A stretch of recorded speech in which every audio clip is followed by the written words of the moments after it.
Hello, everybody, and welcome back to yet another fun installment of the Cup Duet Reviews, brought to you by Cup of Hemlock Theatre. Your two favorite co-artistic producers are back in action once again. This time, we are going to a wedding together. Yes, that's right. Ryan was my plus one for this event. I What can I actually say? wasn't. We went on different nights. Shh, they didn't know that, Ryan. Oh man, we're already lifting the veil of We're what's lifting really the veil of going on truth here. here. Yes, that's right. Yes, that's right. Ron and I went on different nights, but we did attend a wedding because we Hmm. do love a good wedding. We do love Right. that sunrise, But it sunset. wasn't a production of Fiddler, this wedding. What was the title No, of you the don't wedding have we no. attended? Fiddler's coming in May. That we'll Hmm. definitely be finally be doing a Fiddler episode again in May. But no. But we were attending the marriage of none other than Layla and Joel. Yeah. To just slightly unbury some of the lead, Yes, does this wedding have a proper name? Is there a title for this wedding? they did. Well, their theme of their wedding was a mirror. A mirror is what Yes, we're talking yes. about today. Okay. Yes, that's right. Yes, Amir, and it was written by Sam Holcroft and directed by Tamara Vuckovic. Presented in its Toronto premiere by ARC, which is the Actors Repertory Company, running at the 918 Bathurst Center for the Arts until March 28th of this year. So there we go. Ryan, do you love weddings? How is this wedding for you? It's a wedding, you know. It was interesting to attend. We will Yeah, get into spoilers later. that's right. There's a lot That's we right. don't want to say about this wedding, which is why Yes, we're speaking in a somewhat vague terms about the yes. wedding that you and I attended on separate evenings. But yeah, it was a wedding. There's Hmm. there's there's things to say about it. There's a lot more we Yes, could say about it later. How yes. about you? Do you like weddings?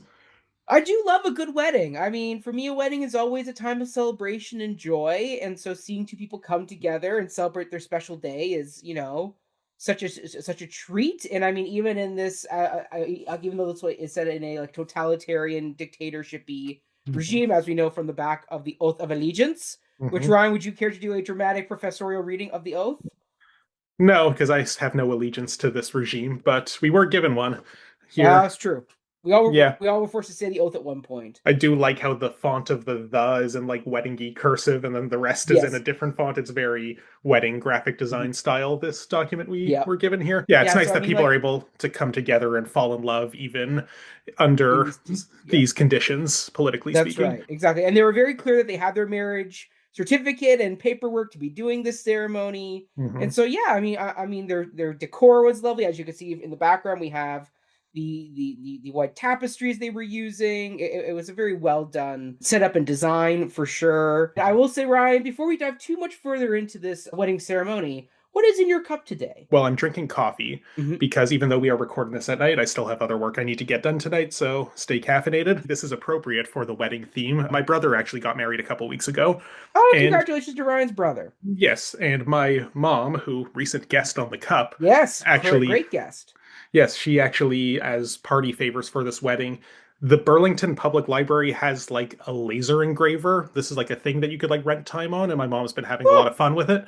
So she has made as party favors for my brother's wedding these lovely travel mugs that say Oh, David and Amy and hearts and the date, and there's a paw for cute. their cat. I've been looking for an occasion to use this on the cup since the wedding a couple weeks ago, Mhm. and this feels like a very appropriate one because we're talking Yes, about a wedding show.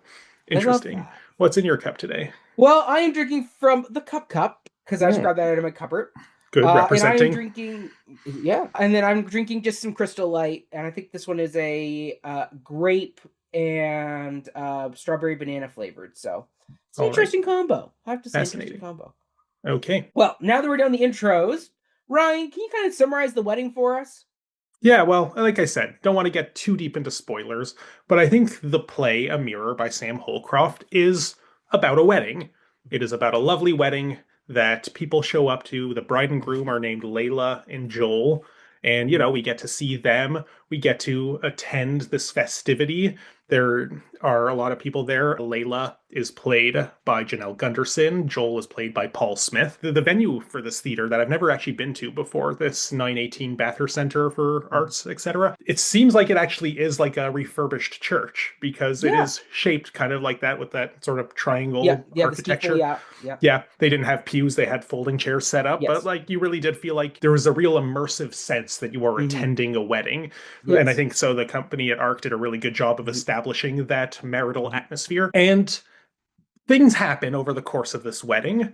We get an ominous sense at the beginning, as they ask at the beginning of all weddings, if anyone has objections to this ceremony, speak now or forever hold your peace.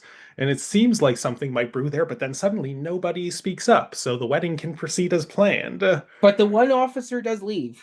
Somebody stands up, but he doesn't speak up. He doesn't object to the wedding ceremony happening. But yes, someone from the secret police of our regime here who was in attendance and stands up after they've already given the go-ahead that nobody's objecting. Our registrar, played by Nabil Trabousi, asks him if he's, has anything he'd like to say to this police officer, but he just says nope, and he turns around. The officer, in this case, is played by Cole Munden, and he turns around, and it seems like the wedding is all good to go on as planned.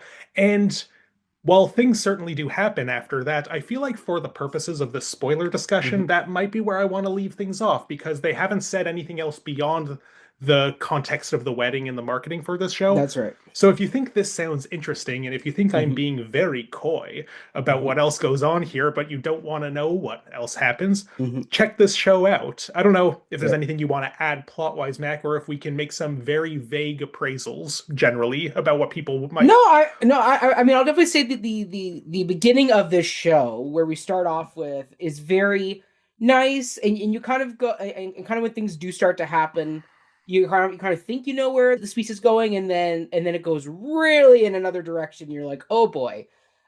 This is definitely one of those pieces where it has a bit of a slower start, but then basically once we really get moving, it moves really quick. It is 2 hours with no intermission, and you would think you would start getting antsy in your seat, but I was never antsy. I was intrigued and enwrapped by it, so I was happy to sit there during this. And we are in troubled times, and I think this piece has a lot to say about that without getting more into more detail. But yeah, it's like we have a officer there at the wedding who's there to ensure it all goes according to plan. I think people can get a hint of maybe there's more going on. Some sort of political turmoil is brewing in the context of this wedding, and nothing else. But other than that, no, everything with the wedding was absolutely lovely. I even signed the guest book on behalf of the Cup. Oh, so, I didn't even see a guest book. I didn't even notice a guest book. Well, that's... Oh, there's a guest book. Okay, wow. I mean, they really committed to the immersion of this wedding. And I signed it on behalf of you, me, and Joe. Yeah, because nothing could possibly break the immersion of this wedding, that's for sure.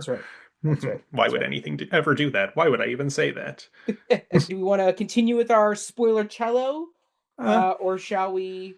Yeah, I'd say, okay, so if people think this sounds interesting and want to check it out without knowing anything more about what's happening, we're about to put a spoiler cello, very appropriate to the wedding context, on screen. And then we're going to talk a little more about what goes on here. So now's your chance to get out if you don't want to know anything more than the things we've said about this marital bliss that we've already established. Yes. Okay. Here we go. The cello's on the screen. The cello's on the screen. The officer has left. The officer has left. Okay, we're clear to actually talk about the show. Now, here's the thing. Yeah. There will be a second spoiler shield after there's more. this. But for people who are like, okay, you've told us literally nothing about the show, I want to know a little more before going on, we're going to talk about what the show is actually about. The wedding is a ruse that the show does, that the marketing upheld, that we didn't feel like we wanted to spoil without putting up a spoiler shield. But we will do pre-spoiler part 2 here for anybody who wants to know a little more, and that this will spoil some significant things about, I would say, like maybe the first 10 minutes of the show. You've been warned if you don't want to know anything about that. You've been warned, comrade. There's nothing Russian about this show. I don't know. It just feels very Putin-esque. You're stuck in Fiddler world. Well, I mean, I was going to say it's very Goebbels-esque and, very... Goebbels was not Russian. I know. Also very Stephen Miller-esque as well. Who's also not Russian, but yeah. So anyway, the reason why we've been so clandestine about what's going on here is because after the police officer in the crowd gets up and leaves, and they continue this wedding the Mhm. formalities of these proceedings for a little bit. They Yep. make sure that the coast is clear, and then they inform us, the audience, Mhm. that thank you for coming here. Thank you for Mhm. putting up with this ruse for a Mhm. little bit.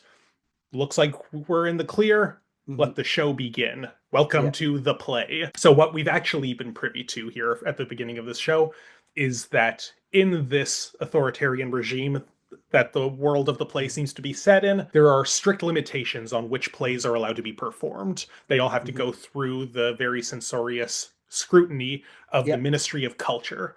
So, here we have a secret play that has not been Mhm. approved by the Ministry of Culture, Mhm. that these wedding folks, the bride, Mhm. the groom, the best The- man, the registrar, are Yep. all actually actor performers Mhm. for this traveling theater troupe that are going to show us the play that they could not advertise There's. publicly as such. So then, Mhm.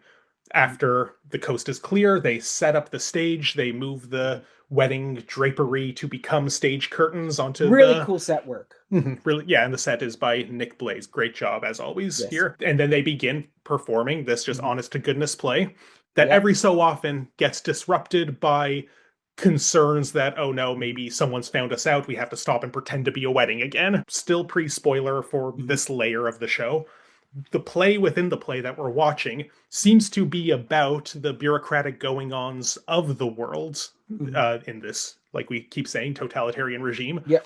where we're in the Ministry of Culture, which is operated by Mr. Selick, played by Nabil Mhm. Trabusi, who before was the registrar of the wedding. That Yep. was the actor playing Selick Mhm. is was pretending to be the registrar for people who are Yes. trying to follow the Yes. logic of this. So Mr. Selick runs the Ministry of Culture, and Mhm. he has invited an aspiring young playwright who's actually a car mechanic by day, but Yep. he's someone who's written a play. His name is Adam, played by Paul Mhm. Smith, who was previously the groom of the Yep. wedding. Adam is welcomed into Selick's office because he has submitted a play for approval by the Ministry Mhm. of Culture that has raised all kinds of censorious alarm bells because Mhm. it contains too much inappropriate content that the Yep. party does not approve of. That's And right. ordinarily, they could have had him arrested simply for trying to Yep. write and perform such a thing. Mhm. But Selick sees a lot of potential in this writer, and he wants to give him an opportunity to be shaped into someone who can write more Mhm. agreeable works that can Yep. toe the party line and yet still put great art into the world.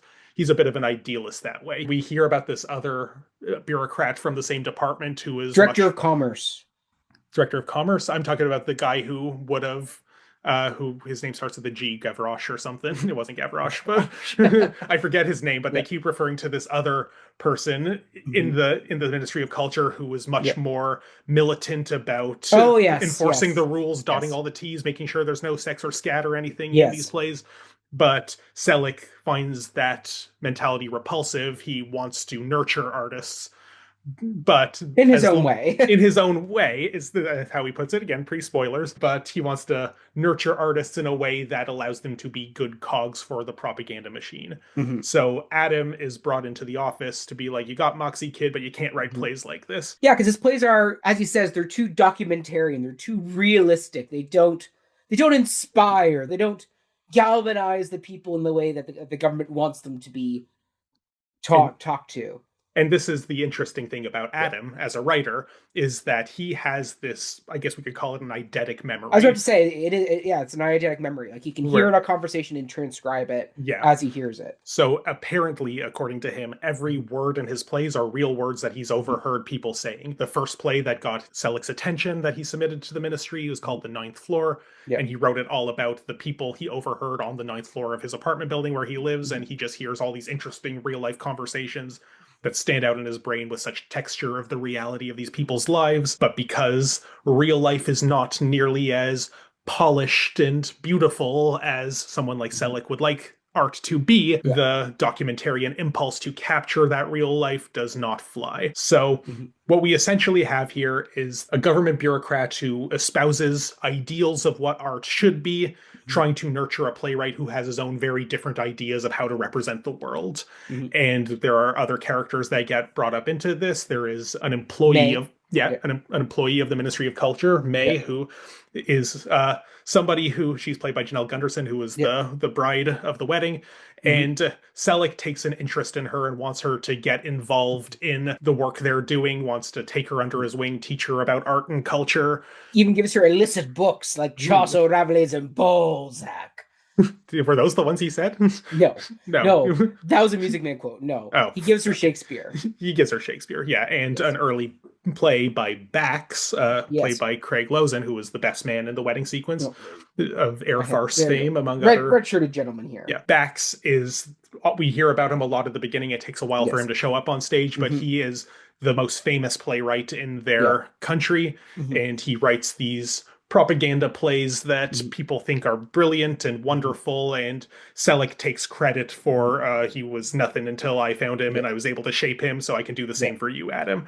Yeah. So we have this interesting play within the Hmm. play about the world that we Hmm. recognize by virtue Hmm. of the fact that the wedding has to be done in secret, that Hmm. the story that's being told is probably about the Yes. culture, the civilization that we have Hmm. inhabited, and we are Hmm. therefore citizens of this world who are Hmm. now seeing a different type of propaganda Yeah. piece about the world, Hmm. this political climate that we're in. It Hmm. addresses things like censorship and Yeah. political power, gender Hmm. dynamics in the workplace is something that it Yes. has a lot to Hmm. say about. And but more than anything, it's about truth in art and what is the That's right. function of art, and should art Hmm. represent the world, or is there some other purpose Yeah, for like art? is it? Yeah, exactly. Does it represent the world as it should be, or the way it ought to be? Because I get the whole thing of Bach's writing the more dramatic and happy and patriotic version of this infamous battle, I guess, that was a part of their political history of this country. And then you have Adam's character who is kind of talking and saying, "Well, actually, it happened more like this, and it wasn't quite as heroic and patriotic. It was kind of a real ragtag group, and the captain wasn't so heroic, and blah blah blah, that type of thing there." And I mean, and Bax and Selleck are being like, "Yeah, but we want to inspire people. We want to bring them together and rise them up." In the way, and he's like, but if we actually instead of talking about like there's a movie quote I was thinking about last night on the way home where it's all about stop trying to avoid the truth and just let the truth have its day, like just say what's going on. Clearly this world is not this country is not a great country, like it's repressive, it's got people living in very like unwell conditions, and as you said, the government is oppressing art and control, and it's very abusive in power, but you have the art system going the other way where it's like, no, we want to promote this vision of our country. It's also clearly embroiled in some sort of forever war because Yes. everybody seems to Yeah. have served in some sort of Yes. military position at some point. We don't really That's know right. much about the context of it all Yeah. or who they're fighting exactly, but it seems like things aren't great on the Yeah. home front or Yeah. abroad. Yeah. And is there anything you'd like to say before we get into actual spoilers of Free for All? Talk about anything you want, but that for people Yeah, I who've mean, made it I mean, this I mean, I far, mean, yeah. Like, I would say for like the first chunk of the play, I like the first few scenes in particular. The actors were working really hard to make those scenes interesting. I think the scenes themselves are a bit drier because it's just a lot of sitting in the office and kind of talking. It wasn't as dynamic. I would say once Craig Lozana's back shows up for the reading, the workshop reading, I would say that's when the piece really kicks into high gear and really becomes energized and really propels forward. And then then the energy's up the rest of the way through. But I'd say, yeah, those first few scenes, I was a little trepidatious and shaky because I'm like, okay, there's going to be a lot of just office sitting and talking, and the actors trying their really hardest to be really energetic and capture the energy, but it's still very repressive and tight. And it's a lot of Adam sitting on one side of the desk and Selleck on the other, and May in the corner. And every once in a while, every once in a while they kind of do a awkward like reading of a scene, and clearly they're not comfortable, or May's not comfortable with it. The scenes just weren't as dynamic as once Bax shows up. The scenes really changed energy, and I'd say that's when the piece really oofed into higher gear. But yeah, I say overall, like, once again, the parallels to the world today are so right there. Like, it's not hard to see it. Like, it's like, okay, yeah, this is very like, just as we saw with the government right now, down in the U.S. purging certain words and documents from history books. And I mean, I was just watching a video today coming out of the gym where it's all about Elon Musk's Doge guys who were in charge of doing all the DEI purging in the government when they were cleaning up the budget, even though they weren't. They're just being racist assholes. But you watch some of the testimony and just but it was about a woman and we can't have that. And I was like, oh wow, this is really like terrible.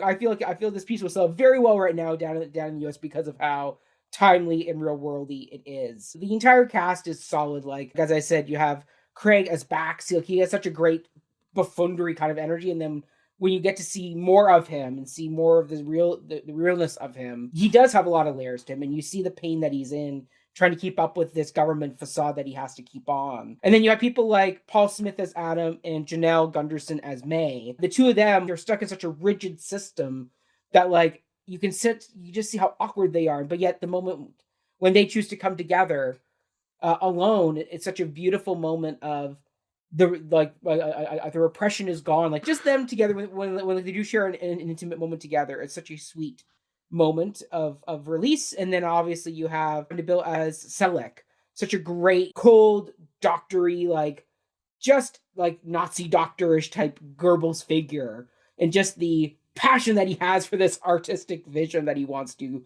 impose on everybody is so well done and so terrifying. Because once again, it's the people like that who have ultimate power.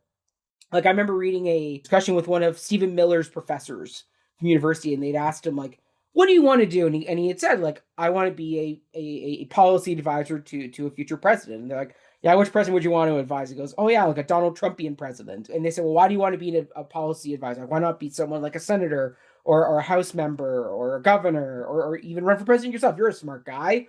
Because he goes, the real power isn't the person in front.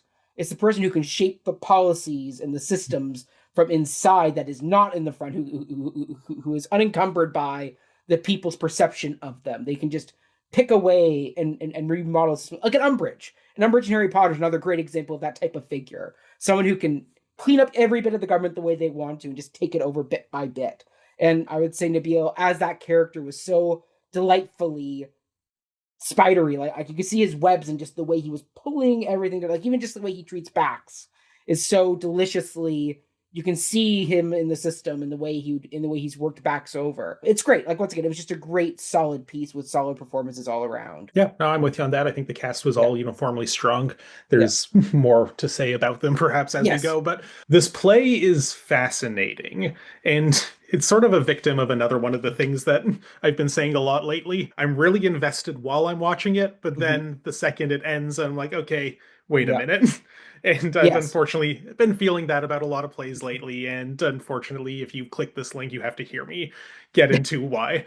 Or you could stop watching because we're going to go more into spoilers to get into that. But I think it's interesting. I really do. I admire ARC as a company a lot. That, like this, I think is the fourth play of theirs that we reviewed. In fact, the very first play of theirs that we reviewed, Gloria, was the first live theater show in Toronto that we actually covered here on the Cup. That was our transition out of, we do pro shots and online content, into, oh, right, theaters reopen post-pandemic. Let's do live things in our city. And that has completely changed the identity of what we do and cover here on the Cup. So I think, we owe a feather to our cap there, but they've done interesting shows like Murder and Rockabye and now this. And I feel like there's an interesting recurring theme in their programming decisions. They like puzzle box plays. All four of those plays, Gloria, Murder, Rockabye, and now this, on one level or another, want you to think it's about one thing and then change drastically into, oh, maybe it's about this other thing. And they do that in different ways, different degrees of meta-ness. I think Martyr was probably the least meta of them. Rockabye too in its own way, but Gloria and now this, A Mirror, there are definitely this. And I don't think there's anything in the company mandate that really like specifies that. They just do like established plays from an international repertoire as like a training ground for these actors who are staples and regulars of the company. But whoever's making the decisions here, well, I guess Tamara, as the director of this production and the artistic director currently of the company, is somebody who clearly enjoys this type of work. And I think this is a testament to that. I always do appreciate ARC as a company introducing me to these plays that I might be less familiar with from an international repertoire. But as with a lot of them, I have questions, and there's things that I will probably want to get into more post-spoiler. Any last thoughts before we allow ourselves to do that? No, I'm good. I mean, once again, this is running until March 28th over at the 918 Bathurst Center for the Arts. So, I mean, I would just say get on it and see it. Like, once again, this is as you said, a fun puzzle box show that is worth, instead of us just spoilering it all for you, go on in and see it yourself. And then come back here and listen to the rest of our thoughts. Yes, exactly. Exactly. But yeah, I would say, are you okay if we dive into some more spoilery zones, Ryan? Yeah, and how are we the puzzle box and the puzzle box? We're now going deeper into spoiler zone. It's time to go deeper. Yeah, so what are we doing to signify this new layer of spoilers? The OJ Black glove. Yeah, if the glove don't fit. Yeah, you must acquit. Okay. In this case, the glove did fit. Mm-hmm.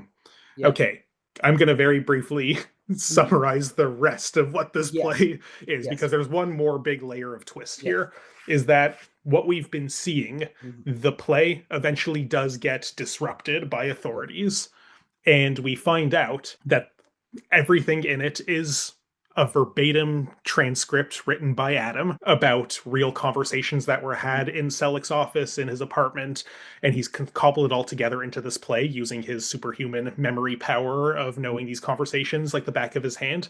But we get busted by the real Selleck, who looks an awful lot like the way Nabil is dressed, as fake play version of Selleck, so that demonstrates that not only is this a real person who's being lampooned in this play, but that he is clothed himself in a way to signify that this is this real public figure who the audience may or may not know about. And Selleck reveals, after disrupting the play, that the actor playing Selleck in the show is the real Adam, who has cast himself in this now traveling counter-propaganda piece that is exposing the truth based on the transcription that he's able to create, and that he has cast all of his defectors to play either versions of themselves or other characters in this. Because Adam is played by Selleck's son.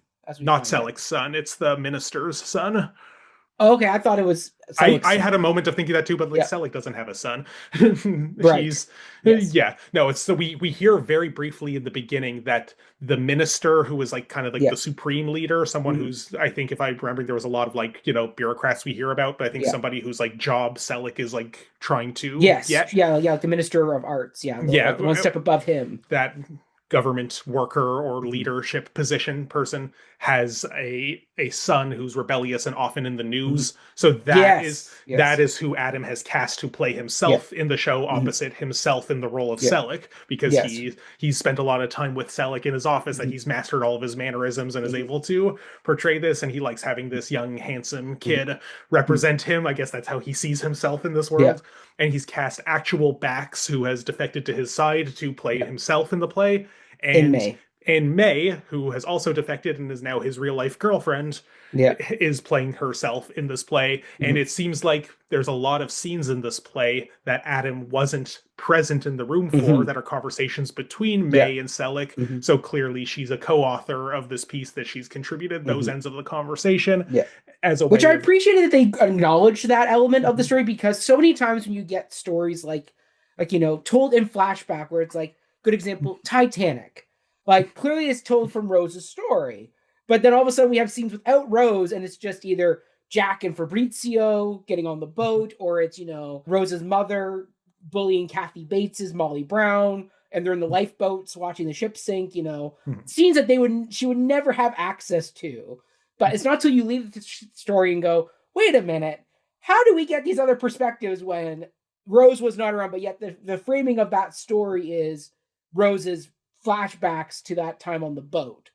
And that's the same thing here, where it's like, if they didn't acknowledge May, I would have left being like, wait a minute, how did Adam know about Selleck giving May the illicit materials, or the fact that Selleck had Bax's first play that he'd written, that he's kept locked in a safe. He wouldn't know that stuff. So it's like, I appreciate Holcroft's detail of that he acknowledges that May is a co-author of this piece, and that's how that other information is found. And it's also May getting back at her creepy former boss, who had very interesting expectations of her. I think he wanted to marry her. I think he was grooming her for that. That's exactly what I'm saying. Yes. Well, okay. I love my favorite line in this whole Hmm. play, and maybe you already know where I'm going with this, Hmm. is when okay, we're sort of out of plot zone now, Yeah. but when May gets arrested in Hmm. Adam's apartment and then Yes. Selleck is questioning her in police custody, and Fake he Selleck. This is fake Selleck. Adam Selleck. right, this is still Yes. in the play within the play. Yes. Yes. Yeah, so when Adam Nabil Hmm. Selleck Hmm. is interrogating May as May, or Yes. Janelle as May in the play Yeah. within the play, Hmm. but we know this is based on a real Hmm. conversation that was had between the two of them. Yeah. Selleck says, like he's like so mad, like, why were you in Adam's apartment? What were you Hmm. doing there? And he's like so like butthurt in this very kind of like incel-y way because he's like, we were so close. Why are you sleeping with him? Hmm. Hmm. Clearly, you and I were gonna be together. And like the line that just like I love this is, Hmm. I introduce you to my sister. Yeah. Or Yeah. well, he says like, you've been Yeah. to my apartment. I introduced you to my sister. Hmm. And I love that. Like it is It just like, so like, you it met my encapsulates who sister. Selleck is. Like he is this Yeah. nebbish guy, like Stephen Miller, who clearly was bullied growing up throughout high school, and now he has power, a Hmm. limited amount of power, Hmm. but he is taking that limited amount of power and maximizing it to this stupid extent. And we see the same thing with Elon Musk. We see that with Zuckerberg. All these guys who were bullied in high school, who now have gone on to gain power in the system, and now they're using that power in horrible ways. And Selleck is that perfect example of that. And as we find out from real Selleck later Hmm. on, like because the whole impetus of the arrest is that Adam transcribes his workshop meeting with Bax and Selleck and May and because he uses so much of Selleck's real dialogue, he credits the writing to Selleck as well. Yeah. As a sly way of throwing Yes, Selleck under the bus of like, these are the things exactly. you said, I'm gonna ruin you. Exactly. So the fact that then that transcript did get out and Selleck lost his job in the arts department, had to move back in with his sister. With his Uh, mother, he even oh, sorry, says, his mother. Sorry, because I his think mother. living with his sister was like a step up for him in his life. I assume when he Yes. says, you've been to my apartment, you met my Yeah. sister, Yeah. he's like, yeah, I live with my sister. Like, and then he has Yeah. to move back with his mother because even that's Yes. not working out. Yeah. Yeah. So yeah, exactly. So he moves back in with the mother, and then ultimately ends up in this new job as like this. What it's I forget what the title is, but it's like this director of like public Yeah, Law and of Order or yeah, something. exactly of public prosecutions, Mhm. where basically he's now just full on being like, I'm going to do show trials. We are going to, just rake you through the coals. Anybody who doesn't fit in the system, I will publicly humiliate you and rip you to pieces that way. And call you a pedophile, and that's And what we're call you going a to try you pedophile, for. which I was like, woo, we're going really deep here. Yeah. We should also mention that the real Selleck is played by Courtney Stevens, who is credited as senior official Yes. in the program because they don't want to spoil that there is a real Yeah. Selleck to come. And he was a great turn of a villain. Like when he walks in, he looks just Mhm. horribly menacing. Like he's just, once again, nebbishly menacing. It's one of these things of like, he's not big, like physically, like Gastoni brute. He is Yeah. lanky and scary in that He sense has the of, force of law on his side. That's what gives him yes, his power. Yeah. exactly, exactly. And I will say the makeup job done on Nabil's hands to reveal that he is Adam after they've broken his hands so many times Mhm. really was horrifying. Because you Yeah. hear they've been slammed in the car door, they've been slammed in prison cells. Like they have done a number on this man's hands, and so the way they designed them was really well done. Can we talk about the gloves for a moment? Since we have the spoiler glove on the Yeah, screen. very Oh, distracting in a way. okay. Because I was like, what's the twist of these gloves? Like the minute he walks out as the officiant, he's wearing these gloves. I'm like, okay, either he's like the evil guy from Indiana Jones, in Raiders of the Lost Ark, and like he's clearly a bad guy doing something at this wedding, or something's going on with you, and then he becomes Selleck, this Mhm. dictatorial Goebbels figure, and so I'm like, but where are the gloves fitting? Like he's just creepy with the Okay. gloves. See, you were expecting a twist with gloves. I was Yeah. really hoping we weren't going to get one because Hmm. I loved it as a costume detail. The costume designer Yeah. is Snezna Pesek, Yes. and she, like, I think Hmm. Selleck's outfit, both Yeah. created for Nabil's version of Selleck and Yeah. then for Courtney's Yeah. version at the end. He's wearing a three-piece suit. He has his, like, Valor medals. Yep. He has a pocket Yep. square and a goatee, and then he Hmm. has these black leather gloves that he Hmm. just never takes off. And there's a line early on about, having blood on your hands. And Yes.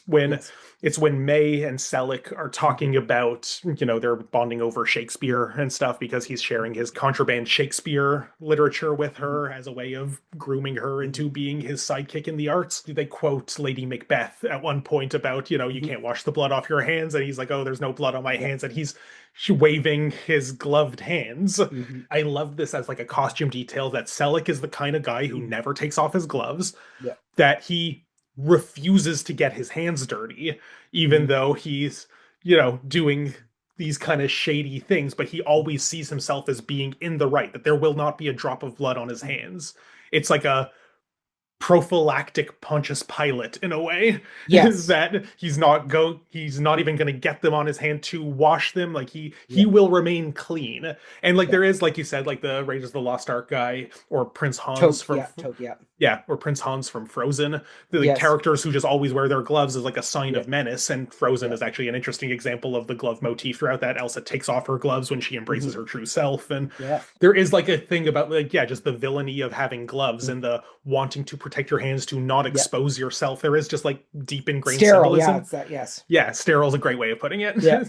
But then I was kind of annoyed when we actually got a just a literal explanation for why he's wearing them, Mhm. because it made me think that, oh, this no longer feels like a rich costume choice. It was just a setup for a twist. And the twist is that, as you alluded to earlier, is that we find out from the play that Adam wrote Mhm. that Adam, when he gets arrested, Mhm. the police slam the car door on his hands and then Mhm. slam the jail cell on his hands, so they break all of his fingers.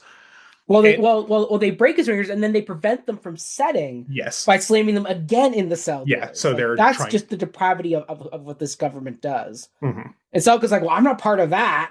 Yeah, I've got no blood on my That's right. hands. That's right. So when we find out that Nabil's Mhm. Selleck is Adam playing Mhm. Selleck, and real Selleck comes in and be like, good job on the costume, but I don't wear Mhm. gloves. And then Mhm. he makes him take off the gloves and reveal his, One glove, one glove, yeah, not one both gloves, glove, just one. and yeah, and reveal his permanently broken fingers. Yeah. That he had to wear the gloves to play Selleck because Selleck doesn't have hands like that. So, Yes. like, okay, sure, it's a Mhm. twist, it's Mhm. fine, but to me it felt like it undercut the interesting symbolism that I was already reading into it, Yeah. because with too literal an explanation, it Mhm. felt like the things I read into it were at Yeah. best incidental, and at Yeah. worst I felt like I was being told, don't focus on that, here's the real answer. Yeah.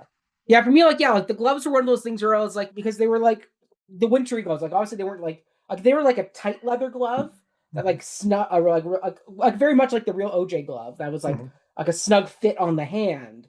I would have been like, okay, clearly that's a costumey choice, but because they were like my winter leather gloves that are a bit thicker, a bit more stuffing in them, because obviously if he has the makeup on the hands, he can't have a tight leather glove because then the makeup smudges. And so for that, like I was like, okay, like so because of the gloves, the choice of glove in the costume, I was like, I feel there's more to this glove. Yeah, and you guessed correctly. I guess Yeah, I was just hoping that that wasn't the case, and I was a little disappointed when it turned out yeah, it was. no, that's Mhm. fair. That's fair. Well, Now here's a question for you. sure. So in the play, May gets a promotion after the second, I believe it's the second meeting, and that's when Selk starts showing her the contraband items, and they're going to go for a walk and all that Mhm. stuff. And she seems genuinely excited about the promotion at the time. Do you think that was an act, or do you think she actually was genuinely excited and didn't turn on Selk until the workshop reading? And then Hmm. that's what she chooses, and she doesn't speak up when Adam says, "Well, May was there. Like May fought in this battle. She knows what it was like," and she stays silent, and then she changes her tune and goes to Adam's place. And so, like, do you think she was really excited about the promotion originally, or do you think she always had the ick and was just kind of playing along to get along? Yeah, she certainly implies the latter at the end when Selleck sort of like real Selleck asks Mhm. her like, "Why would you do that? I thought we had something." Like it was a, Mhm. and she's like, "Well, what was I supposed to do when my superior at work is taking a shine to me Yeah. and doing these things?" And Mhm. and Sam Holcroft is a female playwright who I Mhm. think understands this dynamic very well Mhm. of, when you're in Yeah. the workplace and you kind of have to, or even not just in the workplace, just navigating the world as a woman with men and even Mhm. quote unquote good guy types like Selleck fancies himself as being, Yes. you have to try very hard to not bruise their egos because you don't know how they will react. The good guy veneer disappears very quickly. Yeah. And we see like he's a cog of a police state that he isn't afraid to use the full force of that power to shut down his in his mind X's play and her Yeah. new boyfriend. Like so yeah, so I think it makes a lot of sense that there is an element of that. It's hard to tell from Janelle's performance because I Hmm. think May is an interesting character that she like really gets out of her shell over the course of the play. Hmm. She's like so just like mortified to even like, oh, you want me to read the play aloud? Like she Yeah. doesn't understand how stage Yeah. directions work, despite her job being to like read plays Yeah. for censorship purposes. Yeah. But we know that she's feels out of place in this Hmm. job, that she's a soldier and Hmm. she's been assigned here and that it's not Yeah. what she's used to doing. But then she develops a love for the art and she Hmm. takes a shine to Adam's art. And Hmm. I I wonder, like, it's worth questioning, how much of it is sincere that, Hmm. like, regardless of whether or not she had any romantic interest in Selleck Hmm. at all, when he claims, and he does claim Hmm. that he's not interested in being inappropriate with her, that, like some other people do, he even Yeah. says it's reasonable for her to think, like, yeah, it's nice that he's taking me in, he's sharing all this literature and just things with me, he's taking me Takes to me the to theater. theater. Yeah, like, I can understand that there is, like, Hmm.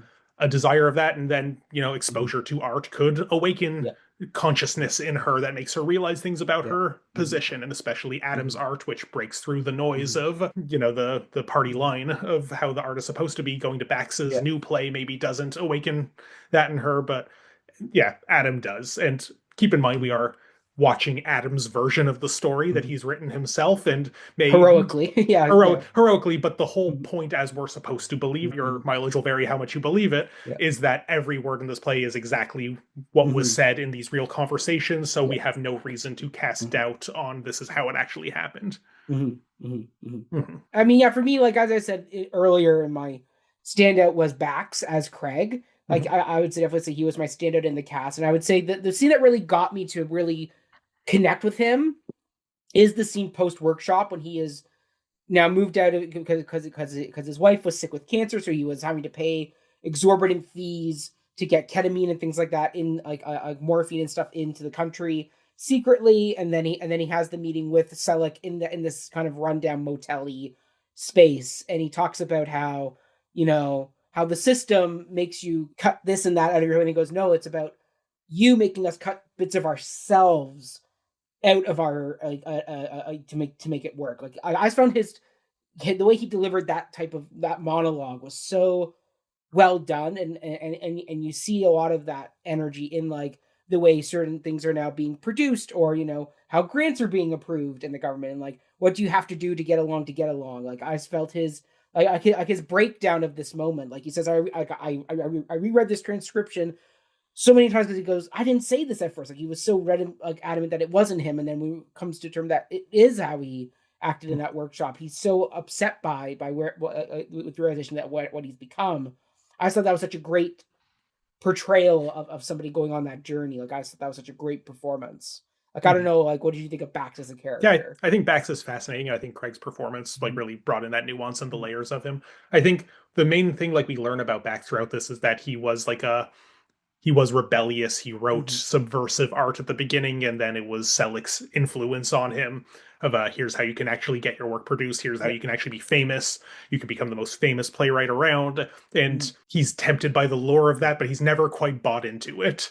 Yeah. And and therefore he does feel like a sellout. He knows that the work he's writing isn't good. He's not happy with Mhm. it, and he drinks a lot, and he's recently widowed, and Mhm. there's all kinds of existential burden weighing Mhm. on him that it does make a lot of sense that he would turn once he realizes, Mhm. once he sees himself in the mirror that is Adam's Mhm. play, that Mhm. he is able to realize that, yeah, I'm not happy with what I'm doing.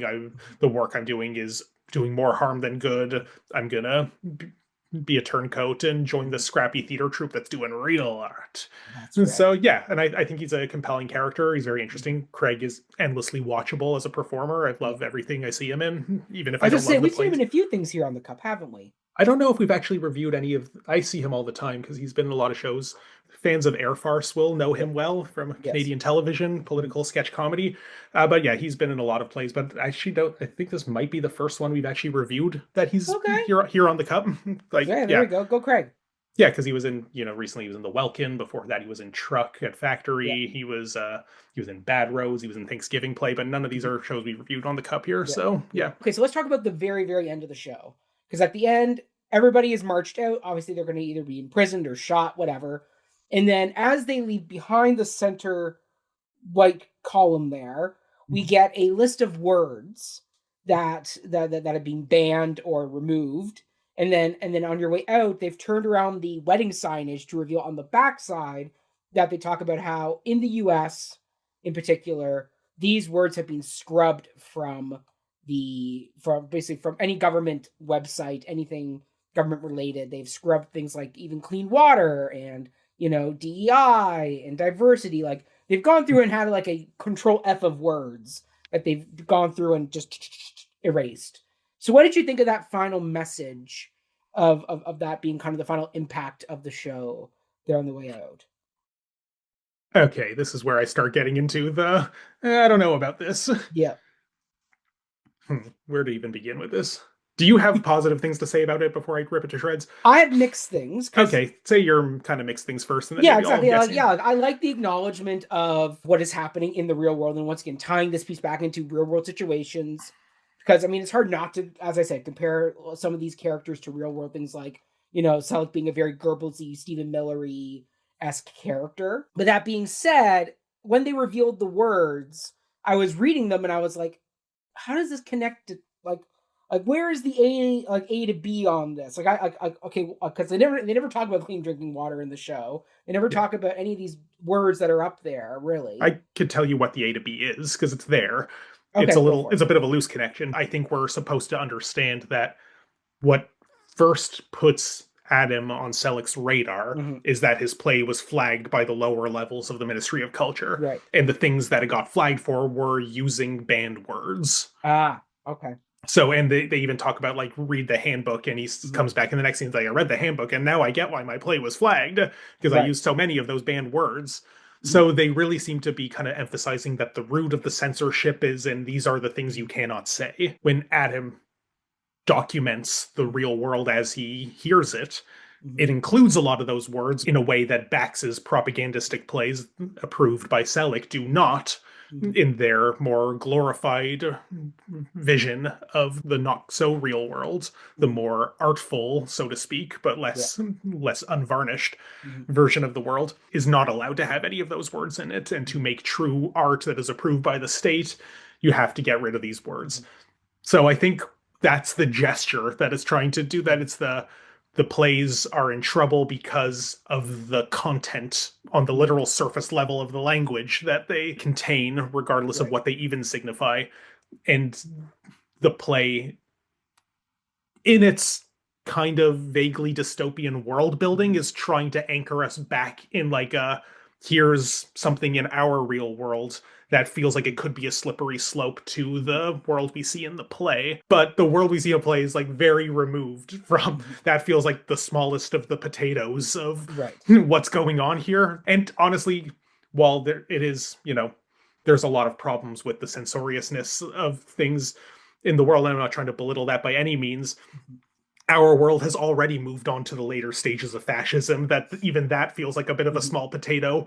Yeah. And we do have jackboot thugs rounding people up Yeah. and taking them away and shooting Mm-hmm. civilians. We've already kind of gotten to the parts of this that make the just so you know censorship is bad part feel a little quaint, Yeah. Yeah. which is why ending with that gesture of here are the Mm-hmm. words, and as you Yeah. leave, look, these words are from a real Yeah. government list. Like, Yeah. yeah, that's concerning and we should do something about that. Mm-hmm. But I don't really feel like that's what the play is. It very quickly stops being about that, I Mm-hmm. guess, even Mm-hmm. if it is part Yeah. of the setup. Yeah, absolutely. And I mean, something that I was thinking about, because you and I talked about this when we went and saw an intervention, Mhm. you and I. And one of your comments was, and Jaden even messaged me saying she agreed with you about, Oh, nice. the Thanks, Jaden. yeah, exactly, exactly. Like she didn't, and you both had commented on how I forget like who's the playwright of an intervention, uh, Mike Bartlett. Mike Bartlett. They have the unnamed war that in the invasion that's happening in this unnamed war, like and you and Jaden were both like, just say a damn war, like just pick Yeah. something. It doesn't even So have to be the current real war, yes, but like ground choose yourself in one. something Yeah, specific. Yeah. yeah. So did you feel the same way about this play? Because this play is doing this faux government, like bad, evil, repressive government, when you can choose many governments, like whether it's Hungary, Russia, Mhm.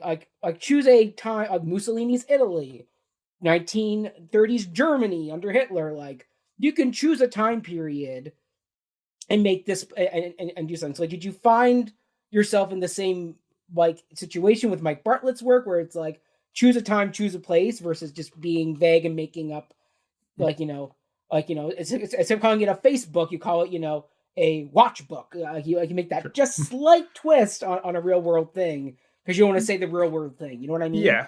Well, Like, okay, what was your so thought on that? Like, it didn't bug me a ton. I was just kind of like, all right, we're going I for the vague authoritarian world, but I know because you had brought that up, it was in the back of my head yeah, the whole no, time, being happy like, what's Ryan thinking about this now? happy to be the bug in your brain. Yeah. There are a lot of things about the world building in this that bother Mhm. me. This is a very minor one. It's there, but not as Mhm. bad as what I sort of lashed out against Mike Bartlett for in an Okay. intervention, and here's why. Bartlett in that play is Mhm. using real world politics as just a backdrop for a reason why these two friends are arguing. Yeah. And it seems like he wants the play to be just as much about political disagreement as it is about, oh no, friends are fighting. So if that's the case, Right. then yeah, talk about some sort of Yeah. real world thing. And even if you, yeah, like, even if you do like come up with like a Mhm. fictionalized thing, just like be Mhm. specific. People don't Yeah. talk that vaguely Yeah. about their politics. And that's what Mhm. kind of got under my skin. That like, Yeah. and it's really just like, it seems like you're so trying so Mhm. hard to not talk about a real world thing, to not offend anyone Mhm. Yeah. in this supposedly bad boy British drama that, it doesn't really Yeah. feel very transgressive. Mhm. This, while I still don't love the vagueness of Mhm. the ministry, our Mhm. nation, I think we could have done a little more with the world building Yeah. to anchor us Mhm. in a specific, it can be entirely Mhm. fictional. I'm not saying it has to be real world Hungary or Russia, Mhm. but we could have been a little less vague in the world building. I don't think that helps. I think they're trying Mhm. to make it a cipher that you can map any sort of society Yeah. onto it. But as I talked about in relation to Stephen Greenblatt's work on Shakespeare's approach to Mhm. politics, I think concrete obliqueness is better than wishy-washy vagueness. Right. However, I think it's a little better here than it was in an intervention because it's sort of part of a long tradition of Mhm. dystopian literature of not talking about the real Mhm. situation, making up fake Yeah. nations that allow us to have those oblique angles. Mhm. I just wished it had leaned it a little more into the obliqueness. Okay. I do have another thought about the world building, though, Okay. that to invoke the history Mhm. of dystopian literature, it Yeah. seems to me like the big examples that everybody always points to, Mhm. 1984, Mhm. Brave New World, Yeah. Hunger Games, even Yeah. all of those Handmaid's world. Tale. Yeah, sure, yeah, keep naming Yeah. the Yeah. Wikipedia article for Yeah. dystopian literature, but Yeah. all of those worlds seem to want to bake in some sort of mechanism of Mhm. justification for public assent for the Yeah. state of things. Yeah. How do people willingly like go along with this system? Yeah, lots of propaganda and brainwashing campaign for Yeah. We Love Big Brother, the two Yeah. plus two equals five. In Brave New World, it's kind of like even Mhm. more like they like eugenically engineer people Mhm. to fit in their place in the society, and they have a drug called Soma that Yeah. pacifies them into submission. And in the Hunger Games, it's just we entertain the public with bread and circus. Like that's, Mhm. you know, After they revolted, and they needed a reminder of yeah, their but revolt and be punished for it in perpetuity. mhm. But there's still like as an Yeah. explanation, like yes, there is Yeah. resistance in all of these worlds, and Hunger Yeah. Games leans very hard into the resistance Yeah. element because it's more hope punk than the Yeah. early 20th century Mhm. versions of these stories are, and that's fine. I think it's a different story Yeah. for a different time. Yeah. But what I thought was really fascinating about this world is that there's very little public assent to what's happening Mm. here. And this is captured in the first play that Adam writes, The Ninth Floor, Mhm. where he talks all about how, I overhear all my neighbors and I'm just Mhm. writing down the things they talk about, and Yeah.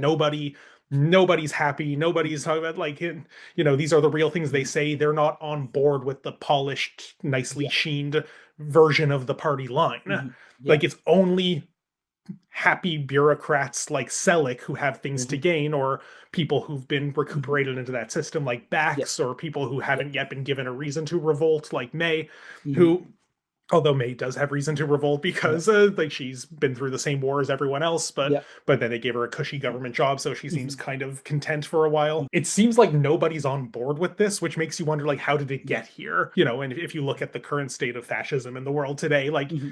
you kind of, even if we can look at Hmm. the, Trump supporting mob and be like, how can anybody Hmm. buy this? How can they see it? Like you kind of do, you are still able to understand the psychology of people you disagree with and Hmm. conspiratorial mindsets Hmm. and rabbit holes and echo Hmm. chambers. And like there's a lot of, Hmm. you could write a very good dystopian novel about Hmm. our world that if we weren't living it, if we were living in the happy, better alternate universe, Yeah. we could read that and be like, okay, I get how that world came to be, Yeah. even if I don't agree Hmm. with any of the people upholding it. And that's not to say that there isn't resistance in our world. There certainly is. And, Trump is not nearly as popular as his own echo chamber would have him Yeah. believe.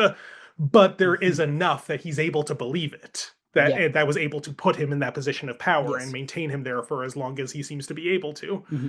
So yeah, I thought the world building of this world is strange that it seems like, yeah, nobody's like into this dystopia. So how does this dystopia become Hmm. so powerful in its way? Well, Like, for me, the way I took that is clearly like we're only seeing a small like blip of this governmental world. But clearly, there's a much more violent Gestapo-y, mhm, hard-fisted side of this government system that does a very good job of keeping people in line and in place because they're going to Baxter shows, like they're attending. Like, it's kind of like Stalin. Like Stalin ruled Russia through like his KGB. Basically, everybody lived in fear of the KGB showing up at their door. Hence, why they would betray each other to save their own skin. And then, even when Stalin started rounding up the doctors and all these different people because he felt they were a threat to him, nobody revolted. The only reason why it all came to an end was because Stalin had a stroke and his soldiers were so terrified to disturb him that they left, like they let him die on the floor in his own piss. So it's one of those things where I think that's the way I took this government world system. Is like they well, built it in such a way that there's this other stronger arm because the fact that Selig talks about there's this more brutal arm that he's not a part of, but yeah, it's well, there that I that are willing guess to slam hands in doors and are willing to go hard on people. That with enough pressure, you can keep anybody in line enough that they're not going to revolt like because there's violent, still artist stuff going on in against Soviet Russia. Like they still have the orchestras and the thing. Like there's the famous story. Did you ever see Death of Stalin? yeah, Yeah, like there's the famous scene where there's the concert going on, then they all leave, and the song's like, "Well, I want a recording of that, concert." So clearly, like art wasn't a repressed thing in Soviet Russia; it was still there. It just was under the thumb of someone who clearly had enough pull in the system to allow it to work, but under their team's mindset.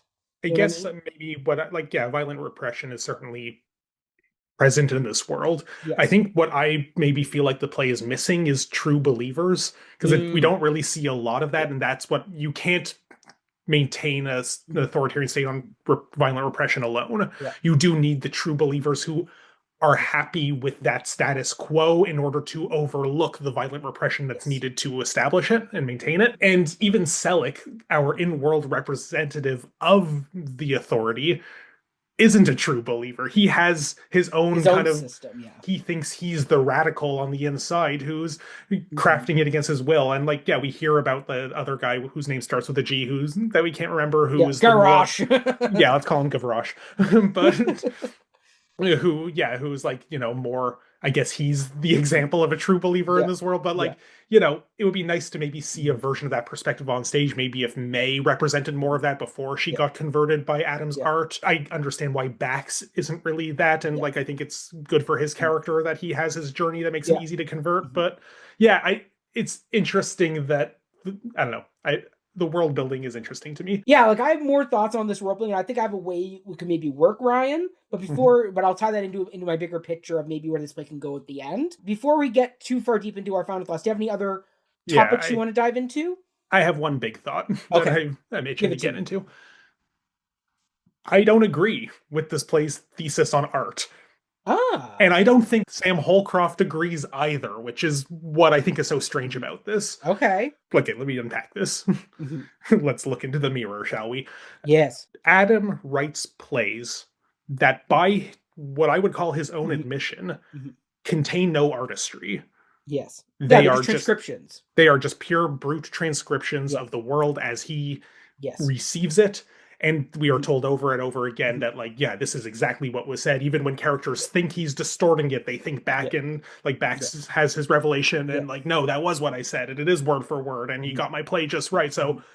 we have no reason to doubt Mhm. that everything we see in his plays, the big play that we're Mhm. seeing, are in fact, this is just the world. And this is the good art that the play Mhm. positions as Mhm. this is what's being repressed, this is what we need to Mhm. see, this is good art. And we see an example of a propaganda play that they staged Mhm. for us in Yeah, Selleck's Bax's office. play, yeah. Yeah, one of Bax's plays that Mhm. is just, it literally ends with them singing the national anthem. Yeah. It is this jingoistic pablum. Yeah. Yeah. And we're presented with that as this is bad art, but this is the art that Selleck wants to create that has no life, no reality. Mhm. We're told even that the story that it is dramatizing, which is Yeah. supposedly a true story from the war, Yeah. was all made up. It is not only a skewed version of Mhm. reality, but it is based on a lie itself. And Selleck makes a lot of Mhm. arguments trying to convert Adam Mhm. that, like, well, he says, like, a mirror is not a painting, that you Mhm. do need to learn elements of craft. You can't Yeah. just show reality Transcribe, yeah. as it is.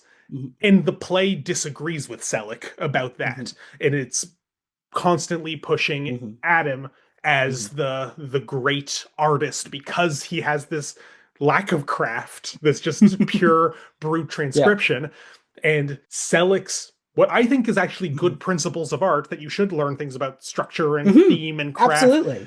is presented as a slippery slope to propaganda. Mhm. And what I think the play is saying, Mhm. whether they want to be saying it or not, Mhm. is that true art is that which is as close to reality, Mhm. literal verbatim reality as Mhm. possible. A Yeah. documentarian's accountant's truth, Mhm. as Werner Mhm. Herzog would call it. And it seems like what it's also saying is that any attempt to fictionalize is to propagandize. Mhm. That the further you allow yourself to get away from literal transcription, the Mhm. closer you get to propaganda and tainting the artistic Mhm. spirit. Mhm. And, like, I don't agree with that. Like, that's not Mhm. how I feel about art. In fact, Mhm. this is kind of actually in an interesting way that I won't unpack here because it's too much. But, like, it's this play is kind of making a counter proposal to the core of, like, my doctoral dissertation, where I'm talking about contemporary Yeah. plays that Mhm. engage with historical evidence through the medium Mhm. of evidence, but reject a documentary aesthetic because Mhm. they see the flaws in that, the Mhm. epistemological Mhm. security that documentary theater Mhm. often gives us a false impression Mhm. of. Yeah. So, but this play seems to be saying art is bad, fictionalization is bad, be a documentarian, and that is art. And Mhm. that's not to negate documentary as its own art form, Mhm. and, like, photography instead of painting, and, Mhm. but there's still craft to that. Mhm. And they seem to really want us to think that the more craft you put into it, the further it gets from the artistic ideal, that only the Mhm. mirror is the true art. Mhm. And when we think about every example of art they talk about in this play, Mhm. the only ones that get celebrated as good art are Mhm. Adam's plays that have no craft. Even Shakespeare, which Mhm. Selleck loves, Mhm. doesn't necessarily get consumed into, well, this is a good Yeah. example of craft and Right. fictionalization. The fact Right. that Selleck likes it almost damns it to, this Mhm. is just another example of the shit that Bax does. Yeah. And that's, now we could maybe generously make a counter argument that Shakespeare is banned in this world. Mhm. It is. So, Yeah. He's locked in a drawer. yeah, so the authority that Mhm. has the list of censor words also agrees that Mhm. Shakespeare is not good. So maybe there's Mhm. an argument to be made, but the play never really argues the virtues Mhm. of Shakespeare or any art that isn't Adam's Mhm. plays. Mhm. It says that Adam's plays are good and everything else we talk about is bad because it Mhm. Yeah. fictionalizes. And not Yeah. only do I disagree with that just as a foundational principle of how I Mhm. view art, Mhm. but I think Sam Holcroft disagrees with it too because Yep. she didn't make a documentary. This play is Yep. layers upon layers of fictionality Yes. that's about people who refuse to Mhm. fictionalize, Yeah. but she doesn't feel that way. Mhm. So what's going on here? Yeah. Thoughts? No, I agree with you. Like, once again, like when they're talking with Adam at the workshop, Bax and Selk are like, you need like a beginning, middle, and end. You need a character development. It can't just be transcription. Mhm. Like that's boring. Like that is that's not the way art works. Like even like there's this documentary that's nominated for best documentary at Netflix, which is called The Perfect Neighbor, which is told entirely from the police cam body footage watching this racist neighbor go after her black neighbors to the point where she ultimately does the stand their ground law and shoots the black mother through the door and kills her, and ultimately she ends up going to jail. And good, like she deserves to go to jail for what she did. But people are arguing, well, is that really a documentary? If or like if you know like if it's not even really like directed, it's just edited footage put together. And I go, no, that is art. Like that is Yeah, a editing movie. is Like, art. yeah, exactly. Like, and that's the thing there, where like I think what Sam the author is trying to say is like the way I took it, or the way I wanted to take it is like having art that is so twisted and, as Bax says, like cut apart to fit a certain narrative is bad art versus like art that's allowed to just breathe. And if it's good, it's good. If it's bad, it's bad. Like Bax's thing is like we should mount Adam's piece, even if it sucks, it isn't great, but we should allow it to grow and fester. And if it's not great, then it's going to die on the vine anyway because nobody But likes the art. but that's Um, not the argument. The argument that they all say whenever talking about Adam's plays is like, yeah, man, this is so great. Especially Back says like, this is so yes, great and raw, and you've yes, captured something real. It's only Selleck who disagrees yeah, because he's like, well, that's not art. You, yeah, but yeah, Bax well, loves yeah. it because of how real it is, because it's a mirror and nothing Mhm. else. But that's like, yeah. I mean, for me, like, I took that as like that's like someone saying they like abstract, waiting for Godovian, like Samuel Which I Beckett, do. Yeah, which I those know are you do. I do not. Like, sure. I find that play very frustrating, But and let that me plays, yeah. But let me Oh, go on. say, Yeah. that's not a propaganda play. That is No. evidence that to fictionalize is not purely to propagandize. Well, that exactly, yeah. It's a counter argument Yeah, to the villain perspective yeah, that all fictionalization is propaganda, or at yeah. least a slippery slope to it. Well, once again, I took fictionalization as in the sense of there, like what Sam's fictionalization is government influence on the art itself to craft the art they want is that fictionalization. And Bax's argument is, and he says like I'd rather have the other guy in charge who came before this government, who yeah, he let us do our art, and if he didn't like us, he clubbed us to death. But at least that was allowing us to make art the way we wanted to make art. What you do is worse because you allow us to make art, but you nip and tuck and contort our art to fit it and put us through the meat grinder of your system to make it fit your vision of art. And so I think that's what is trying to say is like it's a slippery slope in the sense that allowing governments to dictate how we build art is dangerous. Like I don't know if I'm making any sense. Well, yeah, it's interesting because the it would be nice if the play gave us an example of art it approves of that isn't just a Yes, transcript, yes. because it seems Well, like we it have oh Bax's art that we do know is approved art. That is the highly fictionalized, over the top, well, it's approved by the patriotic government, but version. it's not approved by the aesthetic logic of the play. That is bad Right. art in the logic of the play. That's what I'm But it's saying. bad art because they say it's because it's the government that has twisted and contorted this historical moment into something that it was entirely not.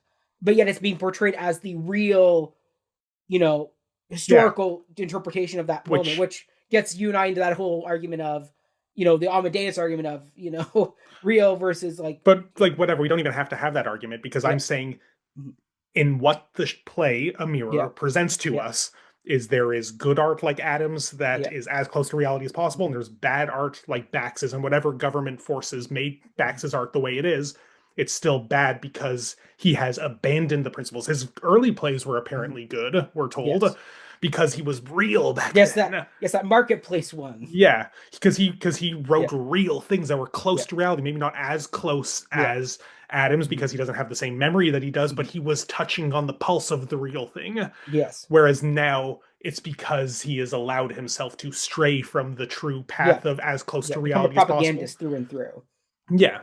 yeah, And yes, well, the play, you can generously say that it's making a more narrow argument just about government mhm, influence on art. mhm, it would be nice if it gave us maybe multiple perspectives so that we could actually compare different things and have Yeah. different versions of it. Well, yeah, and I mean, once again, I think this ties into my bigger final thoughts of where this Sure. piece should go, because my thing is, you and I talked about it with Doubt, where you said Shanley wrote Doubt as a play, as a concept, because he wanted to make the movie of Doubt, and I would argue that Amir could go the same direction of, I would love to see this concept, the show, turned into a mini series where we get a bigger worldview around this piece. Like, obviously you have to lose some of the play within a play elements to make it into a mini series, but I think the world they're creating and the concepts they're talking about, if you could see it in a bigger picture of, seeing more of the art that's going on in like around this world, like getting to get outside South Sauce and see the certain elements of this capital city of, yeah, there's slum areas where Adam lives, but there's also these are high arts backsy and like upper crust areas that are people are who are loving the system and the way they're doing well. And then you have the middle of the road Seliki people who are living with their sister, who are a step up above the slum. I would love to see Sam take her work and develop it into a bigger piece, because I feel they've touched on elements here that are really interesting. But as you said, I want to see it fleshed more out into like a miniseries, like a Handmaid's Tale, like you do something a bit more with it, because I feel like, as you said, right now I'm left with interesting concepts, but they don't all quite blend into a perfect message. Because I agree with you, like I don't agree with Adam's art of transcription and documentary and like just I right agree now. with it as a type of art that can Yeah, exist, but the yeah, play really wants us to think that's the ideal of art, and that's what I right. take issue with. Right, and I think that ties into the bigger concept of, instead of hiding from the truth of where the world is and the system that they're in, a la oppressive Soviet Russia, let the truth have its day. Like let's talk about, Bax says, let's talk about the shit that's going on in our real world. It's not all jingoistic.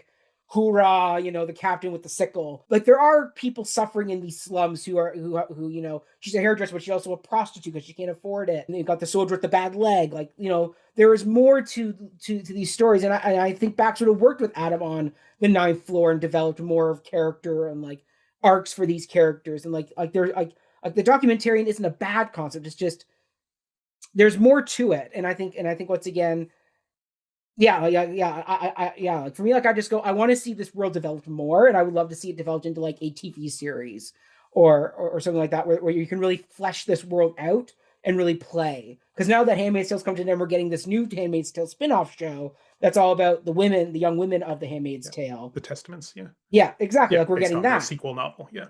Yeah, the sequel novel. Yeah, we're getting that. Like, that's coming. So I'm like, you could do a world like that, a miniseries called Amir, and develop this more and have Selleck as a character. Like, once again, I think you'd have to strip away a lot of the play within a play element if you really needed to. But you also could open it in the first episode, open it with a, like, the fade through of, it starts off as a play within a play, but then it becomes the real worldy and thing. And then in the series finale, you go back into that play setting again. And it's a longer play within a play. And maybe you keep it like a type 2 season, 10 episode each season type thing, 20 episodes, and your story's told. I don't know. I just feel I would love to see Sam go further with this property and develop it more than just where it is now. I disagree for a variety of reasons. Okay, fair enough. Okay, I agree with a part of what you're saying, the Okay. kernel of where your thought comes Yes. from.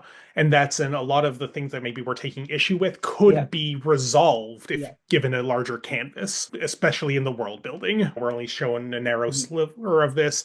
There is this vague desire to not get too specific, so that if they had a bigger canvas, maybe they could do that. They can show more. They can show us different types of art, maybe. I just think the world is kind of vague, too vague, as per that. Yes, they could fix it in a larger canvas, but it's not interesting enough that I want to see that, I guess, because of how vague it is. Yeah. Like this. Yeah, you'd have to do a lot. Like, like Margaret Atwood's book, The Handmaid's Tale, is a very rich text. Yeah. Yeah.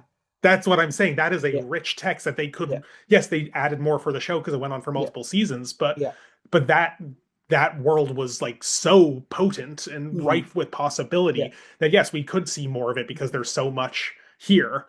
This world doesn't have a lot of there.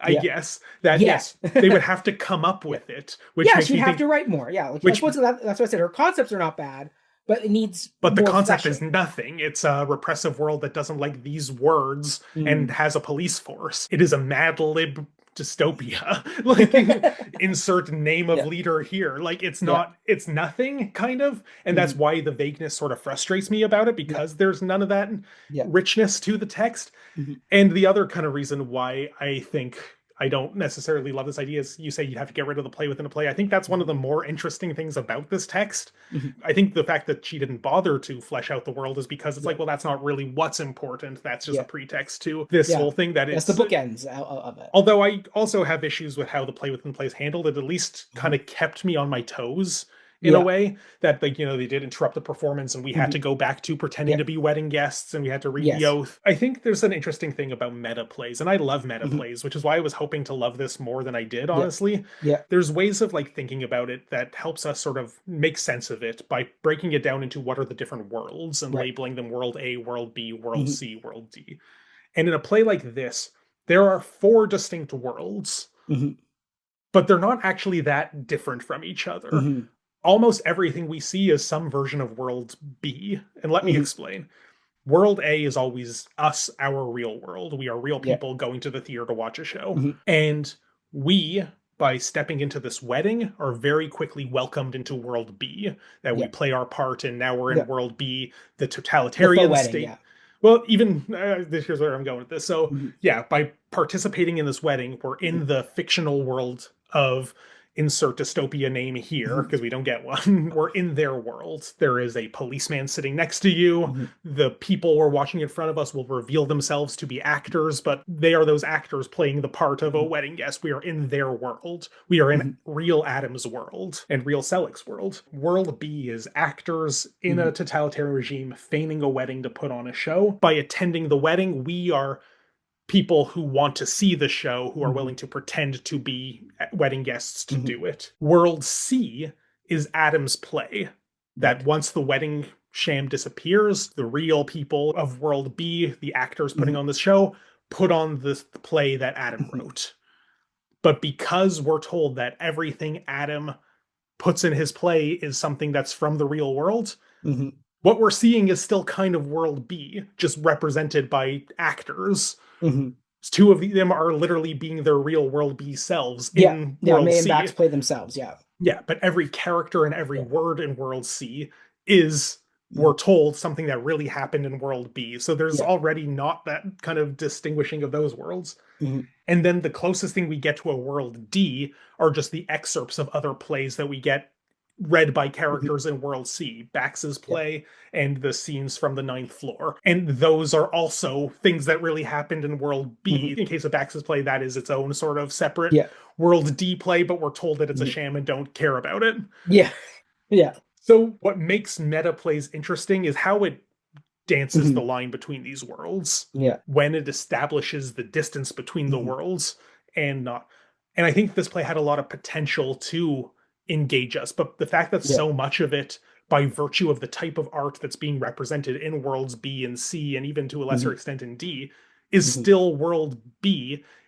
And I think going back to us, real us in world A, mhm, that these are real words that are banned by your actual mhm. world, or rather the country south of your border, but still that's Right. in, it's Yeah, in our world, a real yeah, world. I kind of feel like this is why I think maybe the play within the play aspect doesn't work, even though I feel like it's what makes it interesting, which is why I mhm, don't think this would work on yeah, TV. When Nabil's Adam is being escorted away mhm, at the end and he's like yelling, I mhm. think I wrote down some of the things that he yells at the end. It's uh it's about the mob, like an yeah, angry mob, like any crowd can become a mob and start a that's right. riot. I Yeah, really feel like he, which is Selig's quote from earlier in the yeah, show. but the way he like yells it to Mhm, us in World B, mhm. Yeah. I really feel like he wants us to Spartacus. Yes. And like, Yes. why would we when Mhm. you've cast us in World B? We don't live in this world. Yes. Like, we have no investment in Yeah. this. And then I think they're trying to bring us back into World A with that. Mhm. Here's the list of real words that you can read on Right. this board. But the oppressors of World A aren't in the room with us. That's right. So like, it's it really Yeah. wants to like play with like, ooh, what Mhm. is the, what is the relationship between Mhm. the fictional fascist regime and the real Mhm. fascist regime? Mhm. But the worlds are too similar to each other and way too far apart. I don't know. Mhm. It's not doing meta Yeah. right, I guess is what I'm getting at Mm. here. I Okay. think this play feels like it really wants to be Mr. Burns, a post-electric play by Anne Washburn, if you're familiar with Yep. that, Oh yeah, I remember that one. Yep. but really wound up just being the last episode of Game of Thrones. As in, stories are powerful. Doesn't that Yeah. make you think? Yeah. And Yeah. that's, in a nutshell, why I think it Mhm. doesn't quite work for me. That's fair. That's fair. Like as I said, I think there's a lot of potential here if Sam wanted to flesh things out and build a bigger world and do more with the property. But once again, like then it becomes what's the I keep forgetting the name of the ship. But you know the name of the ship where it's like how like after a while if you keep rebuilding or Oh, fixing Ship of parts. Theseus. Yes, exactly. Like Okay. if you were to take this and turn this into a TV show and you have to do so much work to flesh it out, when like is it still the same thing anymore or is it an entirely new thing entirely? And I think this would be better served by making a ship that doesn't look much like Theseus's at Mhm. all. Yeah. Because I think what makes this Mhm. interesting is the meta gimmick Yeah. that I think never quite ascends beyond being a Right. gimmick, which is why I don't think it's as interesting as it should be. Yeah. To make an interesting dystopia TV show, Mhm. you can do that, but it's going to take a lot of change because you're Yeah. neutering the thing that makes this really kind of feel like it should work as a play above all. Mhm.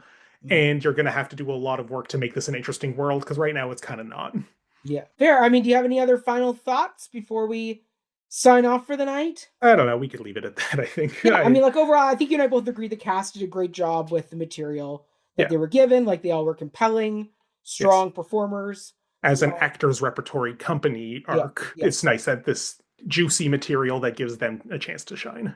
exactly, exactly. Yeah, like even if the material itself is a bit flawed, as you and I both have agreed on, Mhm. in that like the work that they put into it is still very compelling. And I do recommend people going and seeing it if they can, because it's running until March 28th over at the 918 Bathurst Center for the Arts. So it looks like a church, but it's not a church. I do recommend going and seeing it if you It's an can. arc show. It's It's interesting. The actors are exactly, good. It's a exactly. puzzle box that's a little high on its own pieces, Oh, I like that. That's a good pull but quote. not quite the sum of its parts. There you go. Well, on that fun note, before we go, Ryan, give us that classic Ryan Borochovitz send off we all know and love. Yeah, hello, I'm Ryan. No need to find and follow me personally. If you like me and my theater thoughts, many of Yeah, them live here on the Cup. yeah, That's at COH Theater on yeah. Facebook, Twitter, and Instagram. Mhm, Cup of Hemlock Theater on YouTube, where you might be mhm, presently watching this. mhm, Cup of Hemlock Theater podcast and all the podcast mhm, places where you might be listening to this. I'm mhm. also the theater editor at Next Magazine. I publish a weekly column there called Theater Scenes. It comes out every Tuesday, and I have my sticky fingers and everybody else's theater reviews there. So more of my theater thoughts can be found on Next you're Magazine. you're a Selick in your own right there with all those Yes, reviews. I suppose I'm shaping all of that into my vision of art. No, I give my writers a lot of autonomy to give their perspectives, often ones that I disagree Yes, with. as you should, as you Mhm. should. How about Either you? way, Where can people find find and follow follow you? me. Yeah, find follow me at Mackenzie Horn on all social media platforms. Follow my musical theater antics over on Before the Downbeat, a musical podcast. Follow us there, and we'll be back again with new episodes in a week. So see you then. All right, stay healthy, stay safe, and we'll see you all in the next episode.